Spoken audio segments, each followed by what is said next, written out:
meminta ibu untuk meletakkan baju pakaiannya di bawah dadanya supaya kita bisa lihat sampai tinggi paling besar dari uterus. Karena yang kita akan lakukan selanjutnya adalah pemeriksaan fisik obstetrik. Pertama yang kita akan lakukan yaitu inspeksi tinggi fulus uteri, paling tinggi di mana uteri berada. Di situ kita akan menilai dan juga mencatatnya. Kemudian kita juga dapat menilai perpigmentasi dari segi sisi kulit, khususnya di daerah abdomen dan juga bisa di payudara sang ibu. Jadi kita juga bisa minta ibu untuk menaikkan bajunya lebih atas supaya kita nilai areolanya.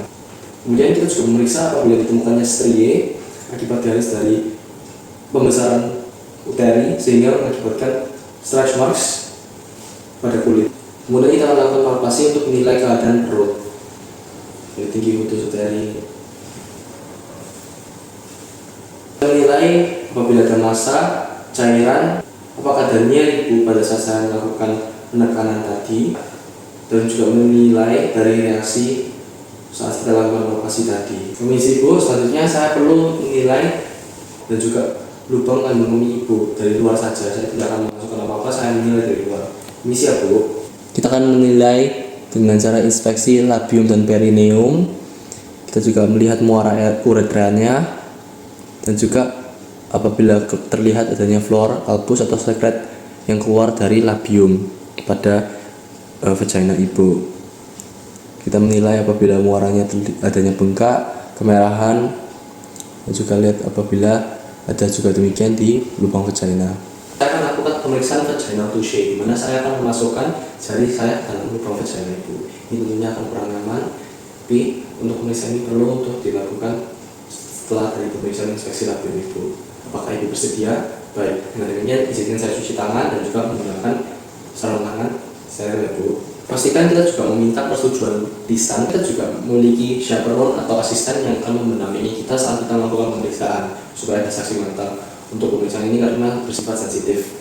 Pastikan ibu dalam berada posisi litotomi, di mana dia akan kakinya mengkangkang dan kakinya akan dibantu oleh supaya kakinya dapat beristirahat dan lubang vaginanya dapat terbuka supaya kita akan menilai keterbukaan dari leher rahim dan juga porsio dari vagina. Dengan posisi ibu litotomi, gunakan kapas yang sudah dilarutkan dengan antiseptik dan kita akan melakukan absupan dari atas ke bawah ke arah perineum, buang dan gunakan kapas yang baru dengan larutan antiseptik yang baru untuk mengusap dari atas ke bawah di sisi sampingnya. Lakukan lagi apabila masih diperlukan.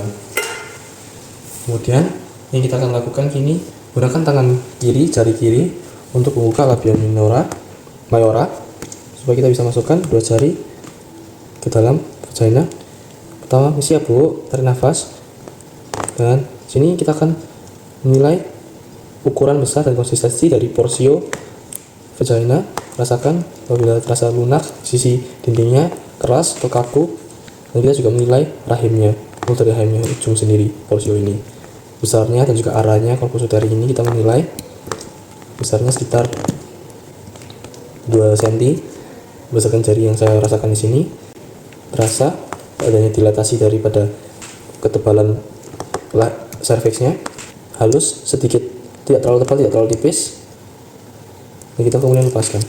Baik bu, untuk pemeriksaan tadi saya berusaha menilai dari hasil pemeriksaan leher rahim ibu atau serviksnya ibu, pembukaan dari rahimnya ibu di sini sekitar 2 cm.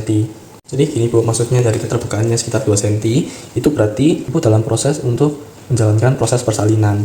Tapi masih cukup lama bu, jadi bisa ditunggu sebentar lagi. Ibu mungkin bisa jalan-jalan, bisa berdiri, bisa beristirahat karena keterbukaan dari serviksnya sendiri belum penuh bu. Setelah kita memberi penjelasan mengenai vaginal touche dan juga hasilnya kepada ibu, kita akan lakukan kita akan melepaskan sarung tangan yang kita pakai, mencuci tangan dan juga melakukan catatan untuk hasil yang diperoleh tadi. Kemudian kita akan membantu ibu untuk kembali ke posisi sebelumnya, masih terlentang dengan bajunya terbuka, menutupi dadanya. Bu, selanjutnya kita akan melakukan pemeriksaan pengukuran tinggi uterus ibu. Saya akan menggunakan meteran, di mana saya akan mengukur, saya mengukur dari tulang pubis ibu. Jadi saya minta ibu untuk melorotkan kepalanya sedikit, tapi ya, tidak usah sampai terlihat jari taliannya atau vaginanya, supaya saya akan mengukur dari tengah situ sampai ke daerah paling tinggi penonjolan dari uterus atau rahim ibu. Siap bu?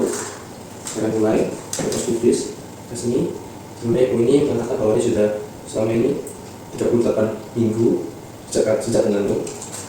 Berdasarkan pemeriksaannya, apabila sudah menentu selama 38 minggu, tinggi uterus harusnya sekitar 36 hingga 40 cm, dan di sini 45 cm. Dari sini hasilnya sekitar 42 cm. Saya akan melakukan pemeriksaan obstetrik Leopold. Di sisi kanan pasien, berhadapan dengan kepala pasien, pertama-tama yang kita akan lakukan adalah menggunakan jari telunjuk dan ibu jari dari tangan kiri diletakkan pada fundus uteri, puncaknya fundus uteri, untuk menentukan tinggi fundus uteri. Jangan menekan ke arah bawah, karena ini akan membuat keliru tinggi dari puncak uteri sebenarnya. Oleh karena itu, gunakan telunjuk yang sama pada tangan kanan untuk fiksasi uterus bawah dengan meletakkan ibu jari tersebut di bagian lateral depan kanan dan kiri. Ini untuk pemeriksaan Leopold pertama. Selanjutnya, kita akan letakkan telapak tangan kiri pada dinding perut lateral kanan dan telapak tangan kanan pada dinding perut lateral kiri secara berjajar dengan pada ketinggian yang sama. Mulai dari bagian atas tekan secara bergantian atau bersamaan. Kemudian geser ke arah bawah dan rasakan setiap kali pergeseran apakah ada daerah yang rata, memanjang, atau bagian kecil. Yang daerah memanjang kemungkinan besar adalah punggung dan bagian yang kecil adalah ekstremitas. Untuk tadi adalah pemeriksaan Leopold kedua. Lanjut dengan pemeriksaan Leopold ketiga. Pertama-tama pastikan posisi pemeriksa, yaitu saya adalah posisi kanan dari ibu, dan kita sebelumnya kan menghadap ke kepala ibu, sekarang menghadap ke bagian kaki ibu. Letakkan ujung telapak tangan kiri pada lateral kiri bawah dan telapak kanan pada dinding lateral kanan bawah perut ibu.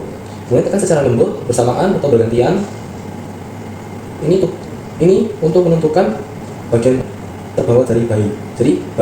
Jadi bagian yang keras, bulat, dan hampir homogeni atau sama, itu kemungkinan besar adalah kepala dari bayi. Sedangkan yang tonjolan yang lunak dan kurang simetris kemungkinan besar adalah bokong. Kita tidak perlu mengganti posisi pada saat kita meraba, cukup meraba seperti demikian untuk merasakan. Kita akan letakkan ujung telapak tangan kiri dan telapak kanan pada lateral kiri dan kanan garis bawah pada posisi yang sama seperti Leopold ketiga.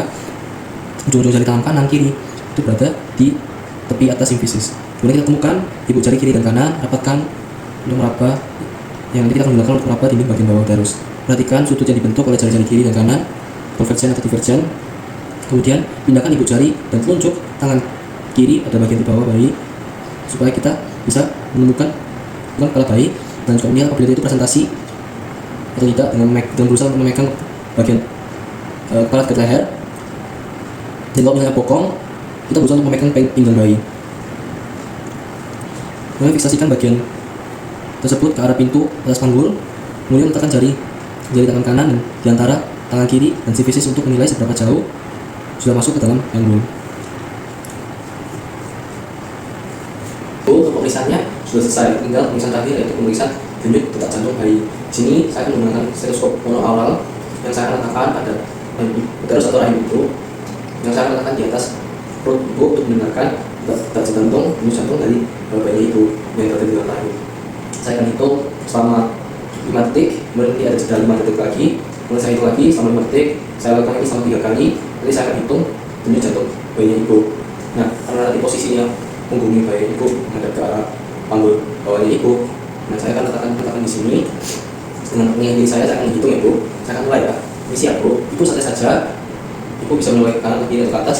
Yang ini ibu santai saja, jangan bergerak supaya saya dapat menghitung dengan baik. Kita dapat menggunakan jam tangan atau stopwatch atau melihat jam di dinding dan menghitung berdasarkan bunyinya yang kita dengar. Oke, saya mulai ya bu. Apabila kita tidak terasa, pindah ke daerah titik tengah dengan mengestimasi daerah yang panjang dan rata untuk menentukan bayi. Kita mulai ya. Pastikan saat kita melakukan pemeriksaan ini jangan menghadap ke bayi dari ibu.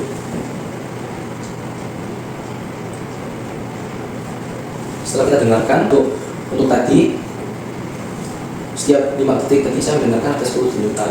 Jadi saya tambahkan itu sekitar 30 karena 3 kali saya ukur, kemudian saya kalikan 4, berdasarkan rumus. Di situ saya temukan 120 kali. Untuk irama denyutannya sendiri, iramanya konsisten. Artinya iramanya sekali ada denyutan, jarak denyutannya masing-masing tidak jauh ataupun tidak berubah-ubah. Kemudian saya akan meletakkan semua peralatan yang saya gunakan kembali ke tempat ya masing-masing sendiri. Kemudian saya akan meletakkan semua alat yang saya sudah gunakan pada tempat semulanya itu. Ibu boleh pakai bajunya lagi, tadi saya bantu dari sebelumnya ya bu. Sehingga saya cuci tangan dan juga melakukan pencatatan dan juga kekerasan singkat tentang pemeriksaan ini ya bu. Ibu boleh tutup kembali dan Ibu boleh menurut saya sambil saya jelaskan ya hasilnya dalam status kesehatan mengenai ibu dan bayinya ya. Mohon itu